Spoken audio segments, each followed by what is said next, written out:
A fun and easy way to transport your laptop. Welcome back to Techstination. I'm Fred Fishkin. Joining us from Free Agent Outfitters is founder Todd Boss. Hi, Todd. Hey, how are you doing, Fred? Terrific. Well, Todd, I love the product, the laptop strap, but I love the story behind it even more. You're known as a poet who's been widely published and an artist, and now inventor. So tell us the story. Yeah, about 2018 or so, I realized if I can work from home, well, then I can work from anywhere, right? So I sold everything I had and became a nomad. But before I did, I was trying to just get rid of as much as I could. I sold everything on Craigslist. I just got rid of everything. And one of the things I was trying to downsize was the luggage itself. And I'd been carrying a satchel for my laptop for years. And I thought, well, maybe I can just carry the laptop. Maybe there's a way to get rid of the laptop bag and just throw my laptop over my shoulder. So I sat down at my kitchen table just months before I disembarked for a world, tour that took me 6 years, and invented the laptop strap. It's just an adhesive flap that folds over the hinge of your laptop and lets you throw your laptop over your shoulder without a bag. Wonderfully minimalist, I guess, is the one way to put it.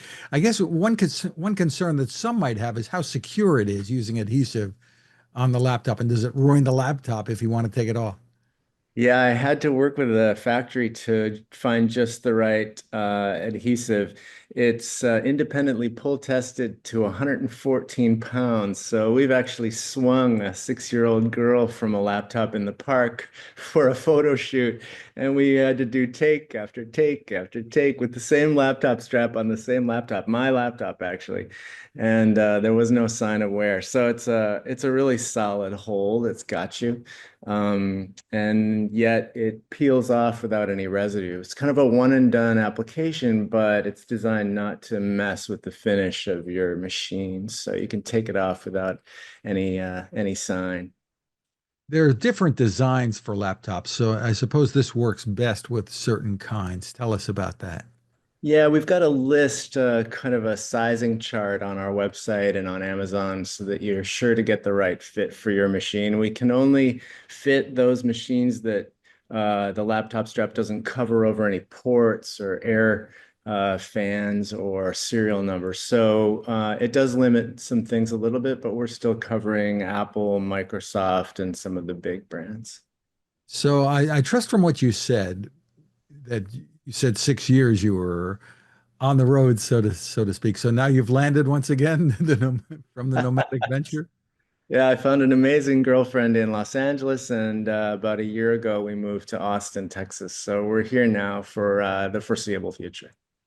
Well, terrific. So tell us about the poetry and your background a little bit, because that is such a big part of this story. And then we're going to talk about your podcast, which is poetry related.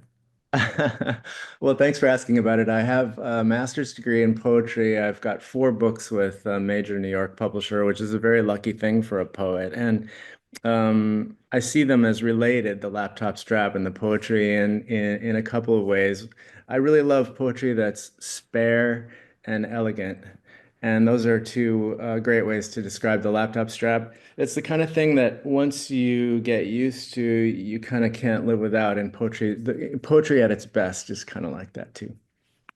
Very, very interesting. And I encourage people to take a look online at some of your work. And then there's the podcast. Tell me about how you got into that, because it's unique, fun, and at the same time really insightful. Yeah, thank you. The podcast is called There's a Poem in That, and it stems from my belief that there's a poem in everything if we're paying attention. And about 15 years ago, when I published my first book of poems, I got real cocky and I put a page on my website inviting people to pay me to write a poem for them. And I put a big price tag on it, thinking nobody would take me up on it. Well, lo and behold, people started to hire me to do this. And I developed a modality where I work with people with in-depth interviews, 3 hours worth of interviews over the course of weeks or months. And then I write a poem just for them. And the podcast is a platform where we're putting those stories together, the interviews, the poem itself, and the writing of it, and then the reveal of the poem to the guest. And now any stranger can call the number and work with me to develop a poem all their own. It's a really beautiful project. Every episode ends in tears, and it's the kind of work that I want to do for the rest of my life.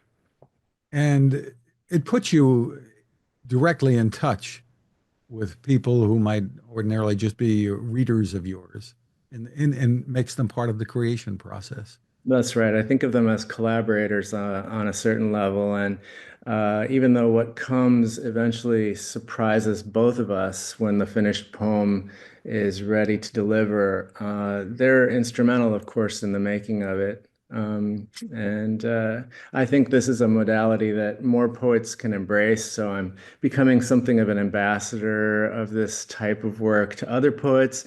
I have a medical doctor friend who calls it clinical poetry because it's taking poetry out of, uh, sort of the academic world and the lab and kind of applying it one-on-one on a client basis, which makes a lot of sense on some levels. So there's a lot to it, and I'm excited about this is just the beginning. And is that still a business that people who call they're paying a price for you to develop the poem, or No, it's is it absolutely free since it's in a podcast? it's free now, and that's by design. I want to really democratize the whole idea of it. Eventually, or hopefully, we'll have some sponsors to really take it to the next level. We've got some really interesting stories coming out in USA Today and Newsweek in the next couple of weeks, I hope, and those will help build the momentum. Just wonderful. Where can people find it? Where's the best place? I mean, podcasts are widely distributed, but where do you want people to go? Yeah, it's distributed everywhere, but sort of the main hub is poeminthat.com. Poeminthat.com. And getting back to the laptop strap, where can people find that? Yeah, the laptopstrap.com. That's the laptopstrap.com. When you're writing your poetry, it seems like you're a lot of it you're delving back to your childhood, at least some of the things that I've seen thus far, to create these. I guess you would call them short stories, but they're poems.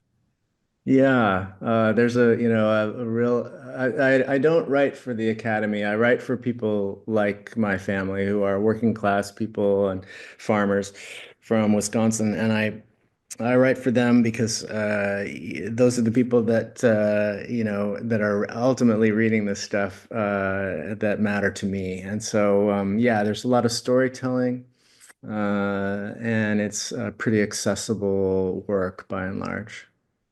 Well, congratulations on all of the various things that you're doing. Do you have a favorite way to spend your time since you're into so many different things now? I suspect that from what it sounds like, the podcast end is getting Podcast to be is amazing. And very rewarding. when I'm not doing the things that I've turned into avocations or vocations, I'm cooking. That's one of the ways that I stay warm in the winter and entertain friends. Hmm, a poetic cookbook. Has anybody done Let's do it. that?